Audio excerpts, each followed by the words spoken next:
What is up, everybody? My name is Nick, and we're back. For better or worse, we are here. No Matt. It's an absolute wonderful day. No Matt. No Matt. We have Fast Money Labs, otherwise known as Connor. Appreciate taking some time to talk about a little NFL on Saturday. Nice to mix it up with the Saturday games. Thanks for joining us. Hell yeah. Thanks for having me, man. Always Us. excited for some Saturday football.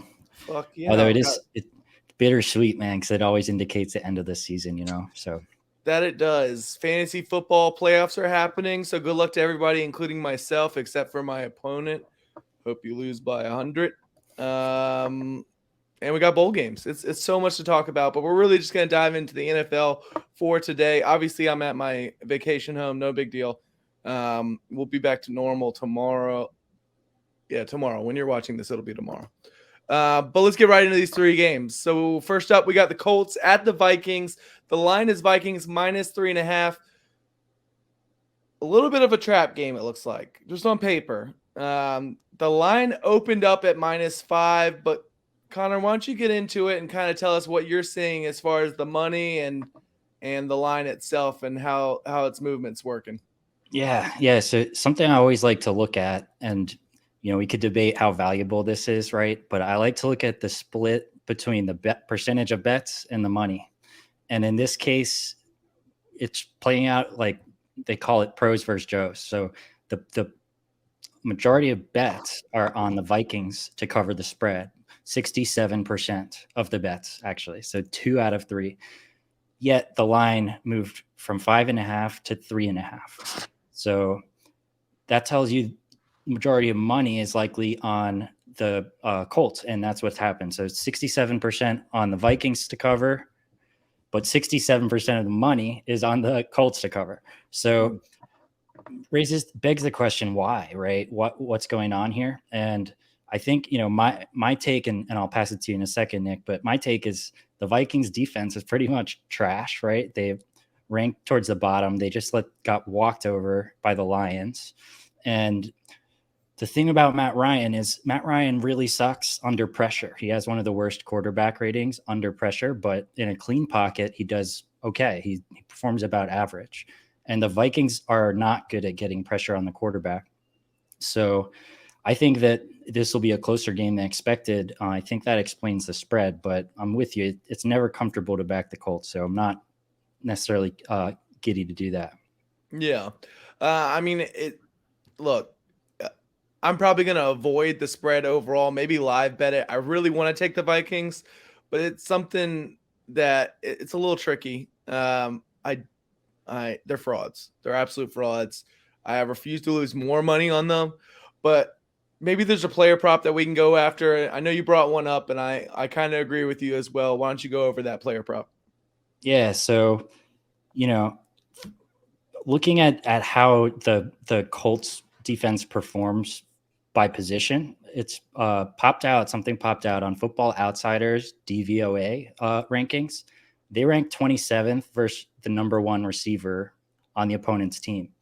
So at the Vikings, they have a pretty good number 1 wide receiver, Justin Jefferson. So just looking back at the receivers they've faced, the most comparable one, Nick, is Devontae Adams from a skill set perspective. And Devontae Adams, believe it or not, faced the same exact receiving yards line of 93.5. And he finished with 126 that day. So he smashed the line. Now, looking at Justin Jefferson, he has that same line, and he's covered this in 69% of their games this year. So 9 out of 13. And he is coming off a game with 15 targets. That's like insane.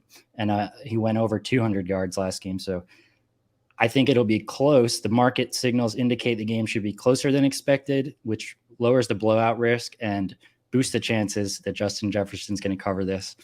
And you can actually, if you're on Barstool, you can get 91.5. So that's where I locked it in, 91.5. Justin Jefferson at about -114.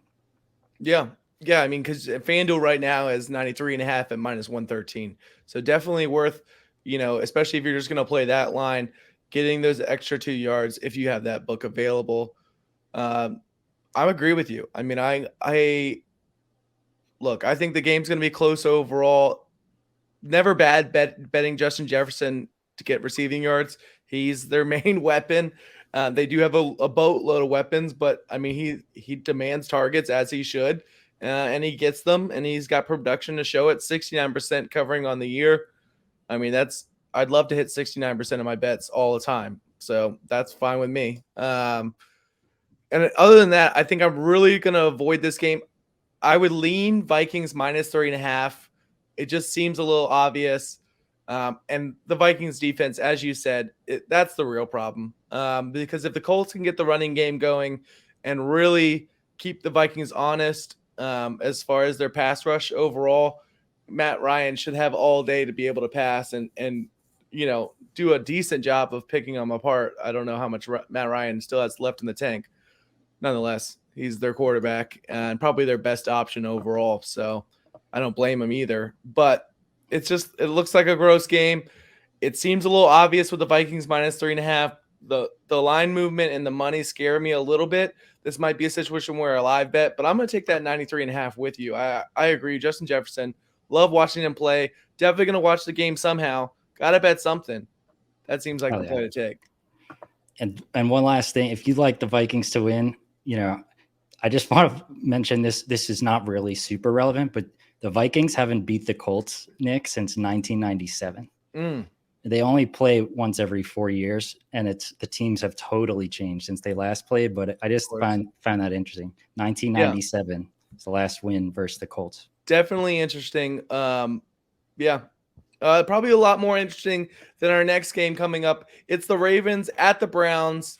The line is minus 2.5 for the Browns at home, and the over-under is 38.5 overall. Look, no Lamar Jackson. We got Deshaun Watson back. Obviously, he's back for his third week with the Browns overall. It's another disgusting divisional game. I like the under here, but I'll walk you through it a little bit. Obviously, I don't trust Deshaun Watson. I think he's awful, person and player. It's just been too much time away. He does not look good, and he's facing a much better defense than the Ravens right now. Obviously, the Ravens are without Lamar Jackson. They got Huntley, who got beat up a little bit. Looks like he's probable to play. Hopefully he does play because now that's my option at quarterback for fantasy. You got to do what you got to do in this late in the season. But another divisional game, I just think it's going to be a defensive slugfest. It opened up at 40, went down to 37. It's back at 38.5. Perfect opportunity to have a 21-17 game, end at 38 points. Boom, everybody's a winner. Great job. Yeah. So what are your thoughts on the game? I mean, there's just nothing about it screams over. Ravens have scored, been in games that have been under 30 and 3 of the last 4 games overall. They struggled even when they had Lamar recently. But now with Huntley, it's a completely different situation. Browns look inept on offense, and their defense is suspect, but they're going against an offense that just hasn't been able to move the ball whatsoever. Yeah. Now I'll let you go. Sorry. I'm ready. I'm good now. No. I'm with you, man. I'm with you. I lean the under. I didn't personally bet it, but if you can get 38.5, that's a good number to your point for a 21-17 score. For me, I'm sticking in the prop market, and I'm going to tell you an interesting number right now, and then I'll tell you what it is. So 17.8. 17.8. 17.8. That is Deshaun Watson's passer rating under pressure. This, it's a small sample, just 2 games, but that's really bad. And he's thrown 2 interceptions already in just 2 games. And there was reports this week that for whatever reason, I don't know why they would even tell the reporters this, but for whatever reason, they expect more deep pass attempts from Deshaun Watson. I saw that come through on one of the fantasy football websites. So this combined tells me that I think that more deep pass attempts increases the chances of an interception. He's already thrown 2. The Ravens are decent at getting pressured. They're obviously banged up right now in the trenches, so that's a little bit of a concern. Can they, get that pressure? We likely need to get an interception. But for the odds at minus 110, widely available, I'm going Deshaun Watson to throw a pick.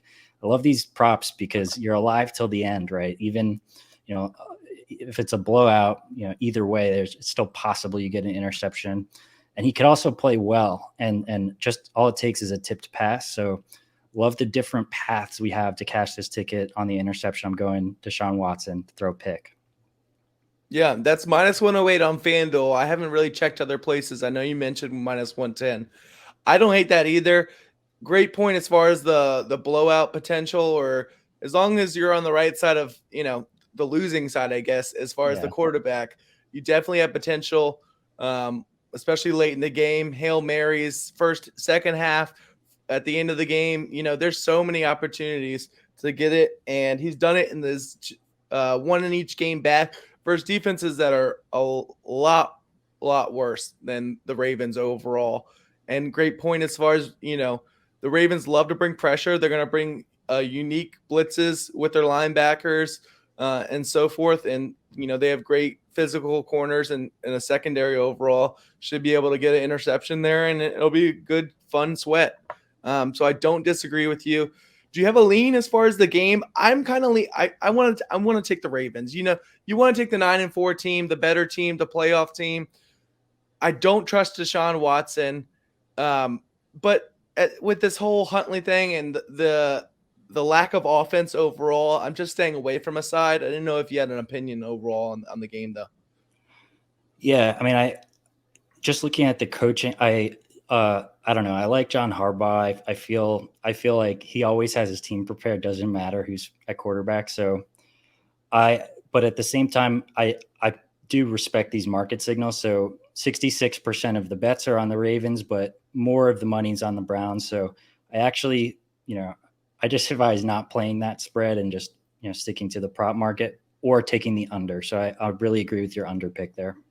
Yeah, awesome. Great to be on the same page, especially with you. But let's get in this final game. Let's just power through these. Power through them. Yeah. We have the Bills. Well, the Dolphins at the Bills. The line is +7 for the Dolphins, -7 for the Bills. The over-under is at 44.5. Obviously, we've seen the Dolphins head coach, old Mike over there. Well, young Mike, I guess. He's been trolling the media, trolling the Bills. There's expected weather. He doesn't care about the cold. The Bills are great at home. The line's +7. What are your thoughts on the game and the weather? Do you have an update as far as the weather and where we're at as far as that's concerned? Yeah, it's not looking good. The weather it looks like it's a snowstorm watch. So it's always subject to change. We're recording a day early, but it's looking like snow, and I think that clearly explains the low game total. So these teams had a total shootout in their first matchup, and I was initially surprised with the idea that's of snow. I personally think that a rainy scenario is actually tougher for offense than snow, but it's still not ideal. So, but just looking at the market signals for this one, Nick, 68% of the bets are on the Bills spread, but 67% of the money are on the Dolphins spread. And I think the key number you'd want there is +7. So if you're going Dolphins, you'd want to lock in that +7. Yeah. So I'm not taking a spread pick, but it seems like the sharp money's on the Dolphins to cover at +7. Yeah. And I agree with that. I really like the Dolphins +7, but I've been hurt. Tua has sucked. I picked him to play the last 2 weeks. Just awful. He's been absolutely awful. And then along with that, we got some injury. It's like, is Tyreek Hill hurt? Is Waddle hurt? Like, what's going on? Make up your mind. I don't want to be that guy, but it especially last week. I know you brought it up pre-meeting that, I mean, they were taking Tyreek Hill pretty much out every drive in order to retape him, look him over again. Like, just pull him out at that point. I don't know. But the problem is the Bills, in my opinion, have been having these big numbers all year and really, I mean, just having close games and keeping game close overall. I mean, in the last 1, 2, 3, 4. In the last 8 weeks, they've only won by 10 plus one time, and that was versus the Patriots recently. Every other game has been by 10 or less. Just by 7 or less. Just close games overall, not pulling away. Josh Allen has been hurt. He's been dealing with that with some injuries overall. I really don't have a play for this. I kind of want to take Mike Gesicki under receiving yards, under 14 and a half. He hasn't had a reception or obviously no receiving yards if you don't have a reception in the last 3 weeks straight.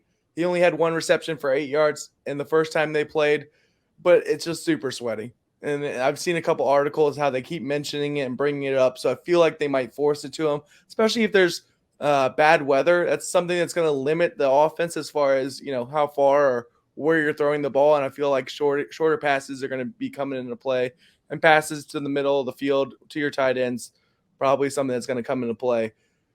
I feel like this is something where I'm either going to take Dolphins +7 or I'm going to wait. Hopefully the Bills go up by a little bit and get that Dolphins +10.5, whatever. And then just kind of live bet it at that point. Do you have a play for this game, or what are your thoughts as far as an official play, if any?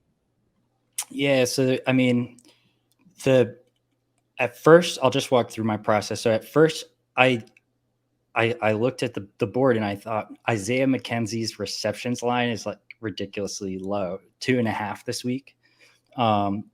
But there's a good reason for it. And it's because they just signed Cole Beasley, right? He just unretired. And there's also rumors swirling that the Bills aren't actually happy with McKenzie's production in the slot. And I think it really he's towards the top of the league in drops. So in the past, it was always like, okay, you signed so they need some practice to play, right? But then Baker Mayfield kind of changed that last week. And I'm even seeing interviews with Josh Allen saying, yeah, man, he looked great at practice. It's like nothing changed since he retired. And it seems as if he might play, right? So I didn't lock in any Isaiah McKenzie because if Beasley's announced playing, it's going to totally mess up his role. And I think books are going to really screw us on this. Like, they're probably not going to offer any Cole Beasley props. We're betting everyone else. And then Beasley's going to end up getting catches that no one can bet on. So I'm skeptical of the prop market, at least on the Bills side. On the Tyreek Hill front, I always love Tyreek Hill, but to your point, he kept going out of the line off the field last week to get his ankle taped. They're now saying it's 100% fine. They just said, I'm not buying that. So I'm really not loving anything there. My lean, Nick, is Stephon Diggs to just score a touchdown. Like, that just feels like a surefire bet every week. He didn't score last week, but it's +100 right now at FanDuel. And I'm probably going to sprinkle a half unit on that one. I will sprinkle a half unit. So my official play there, half unit, Stephon Diggs touchdown. And let's ride. So he didn't score last week. So what you're saying is he's due. That's what you're totally saying. Do. He's also scored, I think, like 4 touchdowns in 7 career games versus the Dolphins and whatnot. So gotta go with Diggs here. I don't hate it, and I don't hate the value as well. Because sometimes you can get those guys, around -110 or worse. And I feel like for a touchdown prop, I at least want to be +100 or better, even if it's a prime time, guy. But yeah, I mean,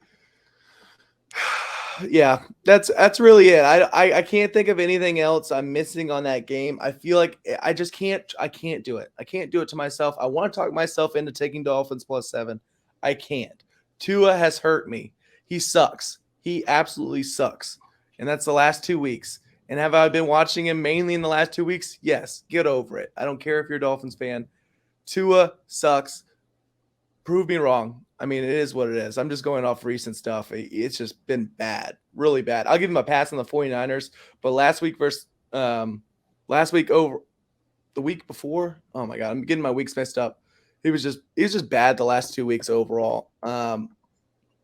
Dude, last week at some point he was like 4 for 20. Yeah. In terms no, of yeah, rate. yeah. So I'll give him a pass versus the 49ers.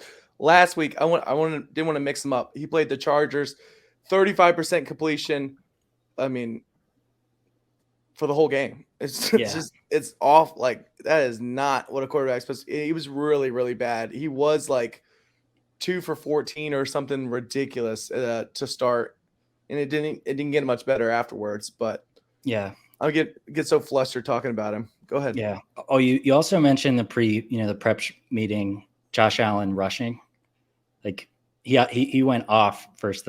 I think he had 100 plus versus the Dolphins. No, so he had 46 versus the Dolphins earlier in the year. He recently had 100 versus the Lions, maybe on Thanksgiving. But regardless, it's a good matchup for him overall. He had 78 versus Detroit on Thanksgiving. 78. Okay. He had 100 earlier in the year, and he had 47. The line is currently at 48.5. I don't hate it. I talked about this last week before Kyler Murray got hurt. I liked him for his rushing. This is the same kind of situation. He is a little bit healthier, and he has been running the ball more. 10, 8, and 10 attempts in the last 3 weeks compared to before where he only had 6, 9, 6, and 3. That's kind of when he was a little banged up overall. But he was looking to run the ball a lot more overall. And with the weather, that's something that you can, maybe less passing options. But I'm just probably going to stay away or look to live bet this game personally. Like, this is the one game I refuse to touch the Dolphins right now until I see some life out of Tua, especially when you throw in the cold weather. And I'm not taking Bills -7. I just don't like the game. I don't like the line. Yeah, they probably could have got me if it was -6.5 or +7.5. Either way, to be honest, because I'm a sucker like that sometimes. But for now, that's it. But let's roll through our plays one more time for everybody, and let's head out for the day. So the first game was Colts versus the Vikings. I did not have a play for that game, but I'm tailing you, and you're taking Justin Jefferson over. You took 91.5 on Barstool. 93.5 is still good, and that's what I'm taking on FanDuel. And then we had the Ravens at the Browns. I'm taking under 38.5 in a absolute dogfight. And you are taking Deshaun Watson to throw a pick. FanDuel has that at -108. So if you want to check that out. And then last up, we have the Dolphins. I'd lean Dolphins +7. Probably look at a live bet. But you're taking Diggs for a touchdown for half a unit. And that'll wrap up our card for today. Guys, thank you for joining us once again. Bet responsibly today. Enjoy the college football and the NFL. It's a great time of the year. So have a great day. Happy holidays. And we'll see you on Sunday.